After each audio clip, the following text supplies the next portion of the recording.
beautiful people, it's Bridget. Welcome back to my channel. Hope you're having an awesome day, and today's video is something I'm very excited for. So today we are doing a full review of the Jeffree Star Cosmetics Blue Blood palette. And I don't know if anyone else has issues saying Blue Blood palette. It's just a little bit of a tongue twister for me. But today we're going to do 3 different makeup tutorials for this. We're going to do 2 different skin tone swatches as well as a full review of this palette. And without any further ado, let's get into the video. Alright guys, as always, all makeup on this channel is cruelty free, and so is Jeffree Star Cosmetics. Also, this palette is a vegan formula in case you were wondering about that. Also, if you are not subscribed to my channel already, I would love to have you here. I review every single Jeffree Star launch, so if you want to see something Jeffree Star, I will review it for you on this channel. And of course, this is not about the person behind the brand. This is 100% honest feedback on the palette and quality of the products alone, not on Jeffree as a person. Regardless of your opinions on him, we're going to test the quality of this product today. So, let's go ahead and get into some swatches on a light and a darker skin tone and get this video going. Okay, so here are these swatches on a light and a darker skin tone. It is a lot, so we took up our entire arms. But I would say my favorite shades is the One Press Glitter, which is the blue right here and right here. It is a little bit chunky, but it's really pretty.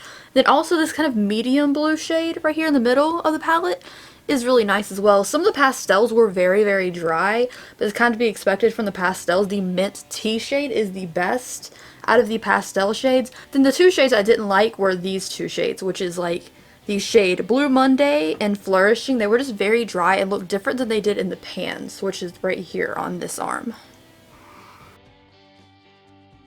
Alright guys, so for look number 1, my lids are already primed, and let's start off with the shade Mint Tea, which is like beautiful. I love this shade just by looking at it. I hope it applies well because pastels can be kind of like hit or miss. So I'm going to take Mint Tea on this little Elizabeth Moss blending brush, and I'm going to buff that all over the crease to start off with. This shade is more powdery than the rest of the shades I tried in my first impressions video. It is quite a noticeable amount of fallout in the pan, but at least it's applying and showing up. Okay, just to brighten up my inner corners of the eyes, I'm going to take Cullinan right here, which is this beautiful diamondy shimmery shade, and I'm just going to pack that on the inner corner because I feel like my eyes need to be a little more awake. So next up, I'm going to take the shade Flourishing, which is this beautiful bluey green shade, and I'm going to buff that all over the crease, just avoiding the very center of the crease area. So I definitely think this Flourishing shade that we put everywhere isn't as dark, no matter how much you try to build it up, as it is in the pan. I feel like that's just not as... It looks more blue and less green on the eyes. I don't know what's up with that, but let's go ahead and cut a little bit of lid space out for a little cut crease. Okay, so to fill in our little cut crease, I'm going to use a little bit of Cullinan just on the very inner, and then the most of the little cutout area is going to be Entitled, which is this beautiful blue-green, and since this is looking very blue and not very green, I'm hoping this will kind of make it more towards the green end.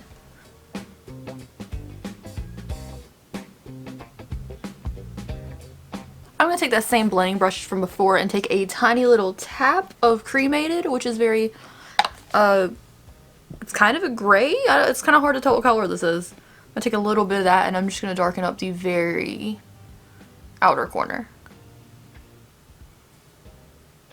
Not crazy about how that looks. I'm trying to blend it out, but I think I might have messed up a little bit. Okay, so for the lower lash line, I'm going to take Entitled, which is the shade we put all over the lid right here, and I'm just going to pack that underneath. If y'all wear contacts, do you ever get like a ton of eyeshadow stuck in your contact on the lower lash line? Oh my gosh. Alright, so I'm going to go pop on some mascara lashes and finish my face, and I'll be right back to show you the finished look. Okay guys, so this is finished look number 1 using the Blue Blood palette. This is what it looks like. It's just, I added like a white eyeliner wing from ColourPop. I thought it was kind of cute. Yeah. And then the Calabasas red lip. So overall, I think this look is very cute. Maybe if I didn't have purple hair, this would look cuter.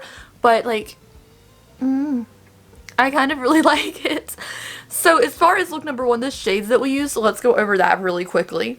The The first shade, Mint Tea, I think would be great for a cut crease if you're going to fill in like concealer and then pack that on top. I think it'd be great. It didn't show up too mint, just on a regular primed eyelid, but it did look kind of nice. It at least showed up. It was a little bit powdery, but it wasn't bad at all. The next shade that we used here was Flourishing, which is this green blue shade. It definitely showed up way more blue than green like it looks in the pan on the eyes, but I think once you get used to that shade being like that, you'll know to expect the next time you dip into it. The next shade we used was Cullinan, which was this beautiful highlight shade. I used it in my first impressions video, and I'm going to use it every time I use this palette because it's this beautiful inner corner highlight. It just looks so cute. The next shade was Entitled, which is this beautiful blue-green. I do think it looks more blue than green on the eyes, but I also found it really easy to work with, and even putting it under lower lash line, even though it's a shimmer, it applied quite nicely, even though I got some of my contact lens. But overall, the look looks really cute, and now let's move on to look number 2. Okay, so I am back for look number 2. Now, I want to do something a little bit different with this look. So with my first impressions video, I did like blue. And then for my first look in this video, I did like blue and white. So I want to do something a little bit different, but with the same palette. So I want to take Priceless, which is this kind of creamy looking shade, and I'm going to take that all over my crease. This shade had a bunch of kickback in the pan, more so than some of the blue shades before. To compare this shade to something people already know, it's very similar to Anastasia Beverly Hills Soft Glam palette, where the mattes have like a bunch of kickback, but they blend quite nicely. That's kind of what this shadow is. For the next color, I'm going to take Untouchable into the inner crease area, which is this pretty light pink. I'm not sure if this is going to show up over this, but I could just like build together, make like a smoothie color in here. Alright, so next up we're going to use this beautiful shade right here, which is called Celebrity Skin, named after the lipstick, and I'm going to just add to the peachy color on the outer corner of the crease. I feel like we're just stacking really light colors on really light colors for this look, but, you know, it's look number 2. The middle's always kind of rocky. I really wish there was a darker brown shade in here. Like, I don't think we need both this one and this shade in here. I feel like we could take out one or the other and put a dark brown in here, because we have these kind of colors, we have this color, we have this color, we have this nice shimmer, but there's no like deepening up brown shade in here, even if it's like a cool brown. I don't know, what I think that's kind of missing in here. You have all these light shades, but there's nothing to kind of deepen it up. Like if I wanted to darken up the outer corner, I have to reach into another palette kind of. So for the lid, I'm going to take my finger into Crystal Flesh, which is this beautiful shimmer. I'm going to pack that all over my lid because once I swatched that, it was over. It's just a beautiful color. This look feels like a little bit of a cop-out because it's so neutral, and this palette is so bold. I kind of feel like I'm cheating here by doing a neutral look. So I'm going to pop on some mascara, lashes, and lipstick, and I will be right back. Okay guys, so this is look number 2. I put on a blue lip because I feel like the eyes were just kind of boring, and this is a blue blood palette, so I put on a blue Jeffree Star lipstick. But this is the look. The eyes are super subtle. They're very simple, but like I think they look cute. So if you want to do something neutral and you didn't want to dip into another palette, you still can use this for a neutral look. It definitely has possibilities. I do wish there was like a deepening up shade. All of these shades that we used for this look I thought were quite nice. And overall, you can make a neutral look, but if you use all the neutrals in this palette, you're still gonna have like really subtle eyeshadow. But this is it for look number 2. Let's move on to look number 3. Alright guys, so I am back for look number 3, and I have lipstick on. I apologize, I look weird with just lipstick on, but I digress. Let's get going. So for look number 3, I wanted to do the pressed blue glitter shade in here. So I didn't know how I wanted to do that, but I have concealer on my lid right now, and I think I want to start off with the shade Blue Blood. Let's start off with this shade right here, buff it over the crease to get started, and then we'll work our way into the glitter shade. Taking a E45 brush, and I'm going to tuck this in the first half of the crease, and that looks real nice. So the next shade I'm going to dip into is the shade Undertaker, which is this really deep shade. I just want to make sure the deep shades in this palette aren't patchy when you blend them on. So we're going to put this on an E38 brush and darken up the outer half of the eye. Certain dark shades can be kind of like patchy when you blend them, so I just want to make sure that these dark shades are consistent in formula. Okay, so this shade I think blended out pretty decently. Like, it's not my favorite thing. It's pretty dry, but like, it's not too patchy. It's halfway decent to blend out, so I'm satisfied with it. Now let's move on to what we're going to do for the lid. Now, I don't know, really, because I feel like what I'm planning on doing is something similar to look number 1, so let's try to stray a little bit away from that. For the inner lid, I'm going to take this shade right here, which is called Deceased, which is this beautiful blue. But why is Deceased used again? Like, he has a lipstick called Deceased, and it's a muted purple tone. I don't know why this is called Deceased as well. Anyways, that's what we're using for the inner lid, and then we'll pack on this Ocean Ice glitter with a damp brush, and if we have to use a glitter adhesive, we will.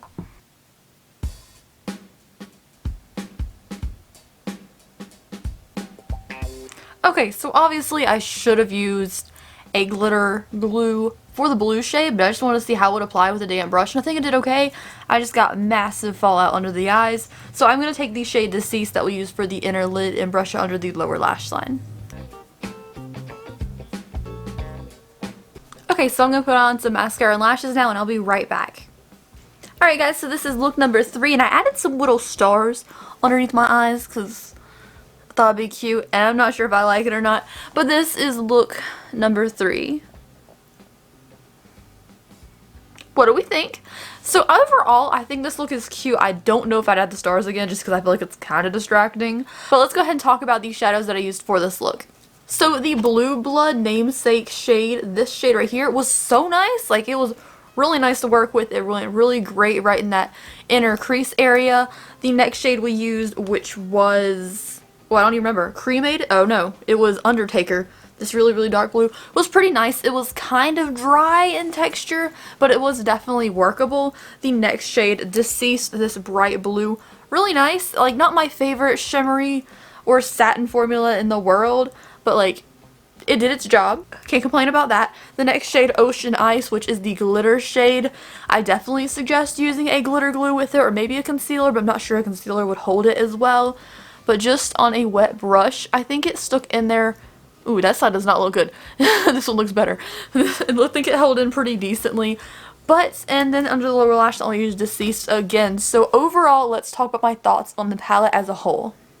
So the Jeffree Star Cosmetics Blue Blood palette, the $52 palette that is sold out, and I'm sure people are like, oh my god, it's sold out, I have to get my hands on it. Do I think it is worth the money? I do, only for a niche audience. I think so many people bought this palette and are not going to use it too much. I mean, when I did a video recently on makeup that I love but never use, so many of the comments, you can go in the comment section, so many people say Blood Sugar palette is something they love but they never ever touch, and I think the same thing is going to be said with the Blue Blood palette. I think if you love blue eyeshadow, I personally love blue eyeshadow, I just think it's fun, but I think I'll get a lot of use out of it just because I do need like a fun blue palette. I think I need a certain palette for every color scheme, like a warm, a yellow, an orange, a red, a blue, or purple. Probably not a purple, I don't like purple eyeshadow, but you know what I'm saying, I like dedicated color schemes in a palette. I think that's great for me because I love colorful stuff, but for most people, I don't think you're gonna get $52 worth of value out of this palette unless you're in it for the packaging, which is pretty bulky, but if you're using it as a display piece, I can definitely see that.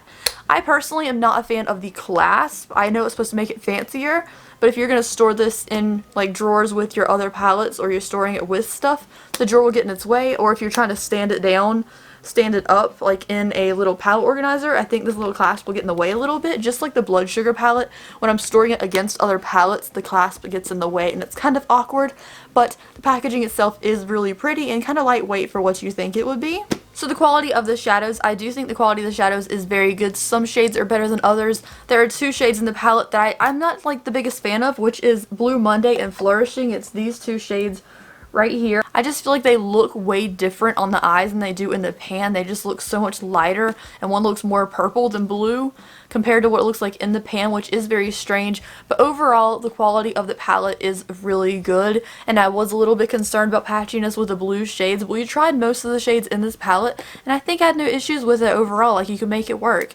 Thank you guys so much for watching today's video. If you liked this video, please give me a thumbs up and subscribe to my channel. I do review all the Jeffree Star stuff, so if you like Jeffree Star videos, you might like this channel. Thank you guys so much for watching, and I will see you in the next video.